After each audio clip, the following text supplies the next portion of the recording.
ክርስቶስ ተንሥአ እሙታን በአቢይ ኃይል ወሥልጣን አሰሮ ለሰይጣን አግዓዞ ለአዳም ሰላም እምይእዜሰ ኮነ ፍስሐ ወሰላም። እጅግ ሰዎች ተከማችተው ይጸልዩበት ወደ ነበረው ማርቆስ ወደ ተባለው ወደ ዮሐንስ እናት ወደ ማርያም ቤት መጣ። ጴጥሮስም የደጁን መዝጊያ ባንኳኳ ጊዜ ሮዴ የሚሏት አንዲት አገልጋይ ትሰማ ዘንድ ቀረበች። የጴጥሮስም ድምፅ መሆኑን ባወቀች ጊዜ ከደስታዋ የተነሳ ደጁን አልከፈተችም። ነገር ግን ወደ ውስጥ ሮጣ ጴጥሮስ በደጅ ፊት ቆሞ እንዳለ አወራች። የሐዋርያት ሥራ ምዕራፍ 12 ከቁጥር 12 እስከ 15። በስመ አብ ወወልድ ወመንፈስ ቅዱስ አሐዱ አምላክ አመ 30 ለሚያዝያ በዛቲ ዕለት ኮነ ሰማዕተ ቅዱስ ማርቆስ ወንጌላዊ ወሐዋርያ ወርእሰ ሊቃነ ጳጳሳት እለ ሀገረ እስክንድርያ። አንድ አምላክ በሚሆን በአብ በወልድ በመንፈስ ቅዱስ ስም ሚያዝያ 30 በዚች ቀን ለእስክንድርያ ሊቃነ ጳጳሳት አለቃ የሆነ ወንጌልን የጻፈ ሐዋርያው ቅዱስ ማርቆስ በሰማዕትነት አረፈ። የዚህ ቅዱስ የአባቱ ስም አርስጦቦሎስ ነው። እርሱም ከአምስቱ ሀገሮች የሆነ የእናቱ ስም ማርያም ነው። እርሷም በሐዋርያት ሥራ መጽሐፍ ተጽፋለች። እርሱም አስቀድሞ ስሙ ዮሐንስ ነው። በግብረ ሐዋርያት ማርቆስ በተባለ በዮሐንስ እናት ቤት ሐዋርያት ይጸልዩ ነበረ ተብሎ እንደተጻፈ። እርሷም ባለጸጋ የነበረችና የዮናናውያንን፣ የሮማይስጥን፣ የዕብራይስጥን ትምህርት ለልጇ ለማርቆስ አስተማረችው። ባደገም ጊዜ በርናባስ ወንጌልን ለመስበክ ከጳውሎስ ጋር ሲሄድ ይዞት ሄደ። በእነርሱም ላይ የሚደርስባቸውን መከራ አይቶ ከጵንፍልያ ከተማ ሳሉ ትቷቸው ወደ ኢየሩሳሌም ተመለሰ። ሐዋርያትም በተመለሱ ጊዜ የክብር ባለቤት የሆነ ጌታችን ኢየሱስ ክርስቶስ ወደ ማመን አሕዛብ እንደተመለሱ እግዚአብሔርን በእጆቻቸው ላይ ድንቅ ታምራት እንዳደረገ ተናገሩ። ይህም ብላቴና ማርቆስም ከእርሳቸው ስለመለየቱ አዘነ፣ ተጸጸተ። ከዚያም አብሯቸው ሊሄድ ፈለገ። አስቀድሞ ትቷቸው ስለተመለሰ ጳውሎስ ሊያስከትለው አልወደደም። በርናባስ ግን ወሰደው፣ አጎቱ ነውና። በርናባስም ባረፈ በኋላ ወደ ሮሜ ሀገር ወደ ቅዱስ ጴጥሮስ ሂዶ ለእርሱ ደቀ መዝሙሩ ሆነ። በዚያም ቅዱስ ጴጥሮስ የተረጎመለትን ወንጌል ጻፈ፣ በሮሜ ሀገርም አስተማረ። ከዚያም የክብር ባለቤት በጌታችን በኢየሱስ ክርስቶስ ትእዛዝና በሐዋርያትም ትእዛዝ ወደ እስክንድርያ ሀገር ሄደ።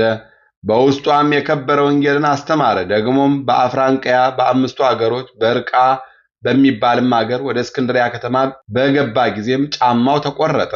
ከዚያም በከተማው መግቢያ ጫማ ሰፊ ነበረ። ቅዱስ ማርቆስም እንዲሰፋለት ለእርሱ ሰጠው። ሲሰፋም ጣቱን ወግቶ ሰነጠቀው፣ ከእርሱም ደም ፈሰሰ። በዮናኒ ቋንቋ ኢታስታኦስ አለ። ትርጓሜውም አንድ እግዚአብሔር ማለት ነው። ቅዱስ ማርቆስም ስሙን የምትጠራውን አውቀው ነውን አለው። እንጠራዋለን እንጂ አናውቀውም አለው። እግዚአብሔር ሰማይና ምድርን ከፈጠረበት ጊዜ ጀምሮ አባታችን አዳም ትእዛዙ እንደተላለፈ የጥፋት ውሃም እንደመጣ ሙሴን እንደላከውና እስራኤልን ከግብፅ እንዳወጣ ሕግንም እንደሰራላቸው ናቡከደነጾርም ወደ ባቢሎን ማርኮ እንደወሰዳቸውና ከ70 ዓመትም በኋላ ወደ ሀገራቸው ኢየሩሳሌም እንደተመለሱ ክርስቶስ ሥጋ በመልበስ ወደ ዓለም ስለመምጣቱ ነቢያት ትንቢት እንደተናገሩ ያስተምረው ዘንድ ጀመረ። ከዚያ በኋላ ወደ ምድር ምራቁን ትፍ ብሎ ጭቃ አድርጎ ጣቱን ቀባው፣ ወዲያው ዳነ። በጌታችንም አመነ። ያ ሰፊ ስሙ አንያኖስ ነው። ቅዱስ ማርቆስም ወደ ቤቱ ወስዶ ልጆቹን ዘመዶቹን ወደ እርሱ አቀረበ። እርሱም አስተምሮ አንድ አምላክ በሆነ በአብ በወልድ በመንፈስ ቅዱስ ስም የክርስትና ጥምቀትን አጠመቃቸው።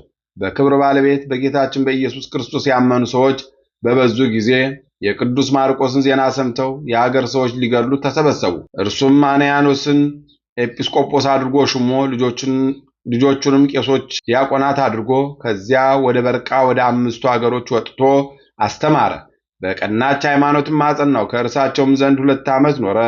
ኤጲስቆጶሳትን ቀሳውስትና ዲያቆናትንም ሾመላቸው። ከዚያም ወደ እስክንድርያ ተመለሰ። ምዕመናንም ተጨምረው በስተው በታወቁ ቦታዎች ሁሉ በባህሩም ዳር በላሞች መካበቢያ በሚባለው አብያተ ክርስቲያናት ሰርተው አገኛቸው።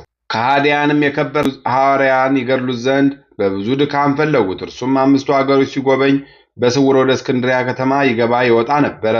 በአንዲት ዓመትም ከ5ቱ ሀገሮች ተመልሶ ሚያዝያ 17 ቀን በመድኃኒታችን የትንሣኤ በዓል ወደ ቤተ ክርስቲያን ገባ።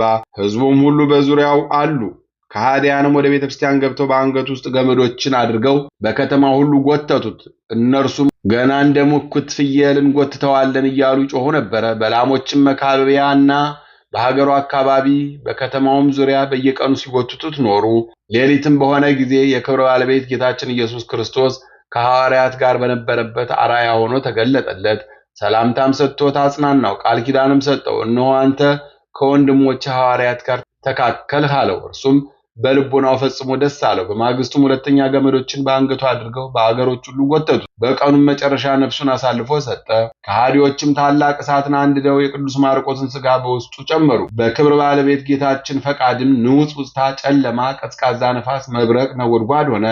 ፀሐይም ጨለመ፣ ከሃዲዎችም ሸሹ። ምዕመናንም መጥተው የሐዋርያው ቅዱስ ማርቆስን ሥጋ ወሰዱ። ምንም ጥፋት ሳይደርስበት ደህና ሆኖ አገኙት። በመልካም ልብስም ገንዘው በጥሩ ቦታ አኖሩት። መታሰቢያውንም አደረጉ። ለእግዚአብሔር ምስጋና ይሁን፣ እኛንም በቅዱስ ማርቆስ ጸሎት ይማረን፣ በረከቱም ከእኛ ጋር ለዘላለሙ ትኑር አሜን። በሚያዝያ ወር የሚነበብ ንባብ ደረሰ፣ ተፈጸመ። ለእግዚአብሔር ምስጋና ይሁን፣ በእኛም ላይ ይቅርታውና ቸርነቱ ይደረግልን ለዘላለሙ አሜን። አንድ አምላክ በሚሆን በአብ በወልድ በመንፈስ ቅዱስ ስም የተባረከ የግንቦት ወር መዓልቱ 14 ሰዓት ነው። ከዚህም ይጨምራል። በግንቦት አንድ ቀን በዚች ቀን አምላክን የወለደች የእመቤታችን የቅድስት ድንግል ማርያም ተወለደች። እርሷም ለሰው ሁሉ ወገን ድህነት የሆነባት ናት። ምስጋና ይሁን ለአብ ለወልድ ለመንፈስ ቅዱስ አንድ አምላክ በሚሆን ዛሬም ዘወትርም ለዘላለሙ አሜን። በሚያዝያ 30 ቀን የሚከበሩ ዓመታዊ ቅዱሳን በዓላት ቅዱስ ማርቆስ ሐዋርያ፣ ቅዱስ አርስጦቦሎስ አባቱ፣ ቅድስት ማርያም እናቱ። ወርሃዊ በዓላት ቅዱስ ዮሐንስ መጥምቀ መለኮት፣ አባ ሳሉሲ ክቡር፣ ቅዱስ ጎርጎርዮስ ነባቤ መለኮት፣ ቅድስት ሶፊያ ሰማዕት። እጅግ ሰዎች ተከማችተው ይጸልዩበት ወደ ነበረው ማርቆስ ወደ ተባለው ወደ ዮሐንስ እናት ወደ ማርያም ቤት መጣ። ጴጥሮስም የደጁን መዝጊያ በአንኳኳ ጊዜ ሮዴ የሚሏት አንዲት አገልጋይ ትሰማ ዘንድ ቀረበች። የጴጥሮስ ድምፅ መሆኑን ባወቀች ጊዜ ከደስታዋ የተነሳ ደጁን አልከፈተችም። ነገር ግን ወደ ውስጥ ሮጣ ጴጥሮስ በደጅ ፊት ቆሞ እንዳለ አወራች። የሐዋርያት ሥራ ምዕራፍ 12 ከቁጥር 12 እስከ 15። የሰማነውን በልቦናችን ያሳድርብን። ወርሃ ሚያዝያን በሰላም አስጀምሮ በሰላም ላስፈጸመን ለአምላካችን ክብር ምስጋና ለእርሱ ይሁን። መጪውን ወር ደግሞ በሰላም አስጀምሮ በሰላም እንዲያስፈጽመን ከሚታየው ከሚሰማው ክፉ ነገር ሁሉ እንዲሰውረን የአምላካችን ቅዱስ ፈቃድ ይሁንልን። ከቅዱሳን አባቶቻችን ከቅዱሳት እናቶቻችን በረከት ረድኤት ያሳትፈን። ይቅርታውን ቸርነቱን አያርቅብን። ለብርሃነ ትንሣኤው በሰላም እንዳደረሰን ለብርሃነ ዕርገቱ ደግሞ በሰላም እንዲያደርሰን የአምላካችን ቅዱስ ፈቃድ ይሁንልን። ከሐዋርያው ከወንጌላዊው ከቅዱስ ማርቆስ ከሰማዕቱ በረከት ረድኤት ያሳትፈን። የሰላም አምላክ ሰላሙን ፍቅሩን አንድነቱን ይስጠን። እንበል አቡነ ዘበሰማያት ይትቀደስ ስምከ ትምጻእ መንግሥትከ ወይኩን ፈቃድከ በከመ በሰማይ ከማሁ በምድር።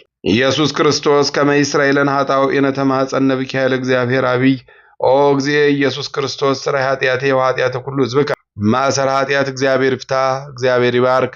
ሰላም ያሳደረ ሰላም ያውለን፣ ሰላም ያዋለ ሰላም ያሳድረን። ይቆየን።